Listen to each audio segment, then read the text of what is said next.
night for me, and as you can see, I was a little tentative. I wanted to make sure that I secured the victory, and everyone says, the decisionator Ryan LaFlare, and I know, I can't finish fights. Trust me, I wanted to finish the fight, and I let my emotions get a hold of me. As you can see, after the fight, I almost broke down a little bit, but just happy that I got the win. I was a little disappointed in the stupid mistake I went for that crazy takedown. But at the end of the day, a win's a win, and I want to fight again and keep it going. I never get nervous. I guess my ADD normally plays in a positive effect when I fight because I just tune out everything else and I just fight. But today I was just, my father was at the fight for the first time. He's never been to one of my fights. I've been fighting since 2008, and he's never been to my fight. So as soon as I walk out, as the first person I see, I'm like, oh, I can't get knocked out in front of my dad. And obviously I felt good, but I felt like my range and my timing was a little bit off just because I wanted to make sure that I, didn't lose. It looked like you came pretty close to gunning. Man, a couple of those times I was kicking him and I wanted to land. I felt his skin like this much. I'm like, if I was 2 inches closer, he'd be sleeping. But, after the first round, I was like, oh, all right, the warm-up's over, let's go. So the second round, I thought was my best round. Third round, I felt fine, but I kicked him in like the hip or the elbow. So my left foot was hurting me a little bit. I wasn't feeling it, but I just knew that like, all right, I can't throw that kick again because I might shatter it and I might not be able to walk. So the second round I felt the best. I still felt good going to the third, and then I made a stupid mistake with that takedown and now beat myself up about it.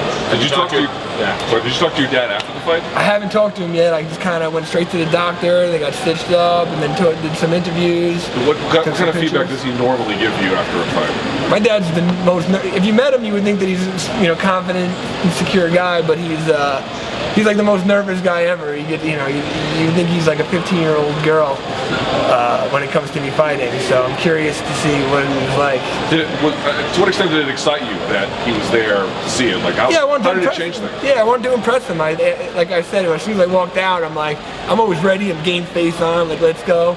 And the first person I see is standing up like tense. I'm like, oh man, my dad's nervous. I can't freaking. I'm thinking about it, but at the end of the day, a fight's a fight, and if you're not worried about the opponent in front of you, then you got more problems than that. You still gotta fight. Guys want to kick your butt. I did most of my camp here in New York. I'm very fortunate that I have two great striking coaches, Keith Trimble and Henry Hoof, who they talk to each other. They're both on the same page at all times. When I'm here, I focus a lot on boxing with Keith and a lot of technical combos and stuff. And when Henry's basics, elbows in, hands up, hard kicks. So I take a little bit from both of them, and they both have been in my corner since day one. And honestly, I got the best of both worlds with them too. Did you get a sense though for the vibe out in Florida with him leaving Black Zillions because you weren't there at all for this camp? No, I've always been around. I'm always back and forth. I wasn't involved with any of the parting ways. Me and Henry, since his first time coming to America, that's when I first signed with Glenn. We both got there at the exact same time, so I've been with Henry since he's been there, and so I just always had a connection with him. So I kind of just went wherever he went, but I wasn't picking sides or anything. And just curious, now that it's done, would you have felt like maybe 10, 15 years from now, if you never got the opportunity to fight in New York, in your home state, would this have been something that would have nagged at you? And now, is there a sense of relief that you finally got to do it? Ariel, 100%. Like you said, it was, the fact that I wasn't on that MSG card was something that I was like, no. But you know what? It's all the same. I was just happy that I was able. I'm the first fight here in Brooklyn. At first people were like, oh, you're on the Fight Pass prelims. You went from the main event to the Fight Pass prelims. I was actually happy that I kind of made history here, the first fight in Brooklyn ever, and honestly, I could kind of check something off the bucket list. What kind of impact do you think it has on younger New York fighters getting to see their local homegrown talent being able to fight in their home state? Well, that's the most important. I'm happy you answered that. It's the most important thing to me. I feel like I'm an instructor. I own Long Island MMA in Farmingdale. I have hundreds of students who all look up to me, and I like to feel I'm a good role model. I'm a college graduate, I have a family, so I'm the type of person that shows that MMA isn't just like a bully, brutal sport. And I was happy that all my students were able to come here and watch me perform. And I like, sportsmanship is very important to me. I don't like to get in my opponent's face, because at the end of the day, they got to go home to their family, and I stay here with my family. And I was very happy to be able to do that in front of my friends and family and students. Important thing to me, I feel like I'm an instructor. I own Long Island MMA in Farmingdale.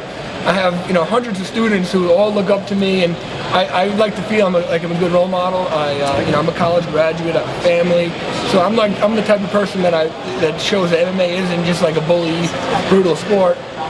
And I was happy that all my students were able to come here and watch me perform. And I like, sportsmanship is very important to me. I don't like to get in my opponent's face, because at the end of the day, they got to go home to their family, and I stay here with my family. And I was very happy to be able to do that in front of my friends and family and students.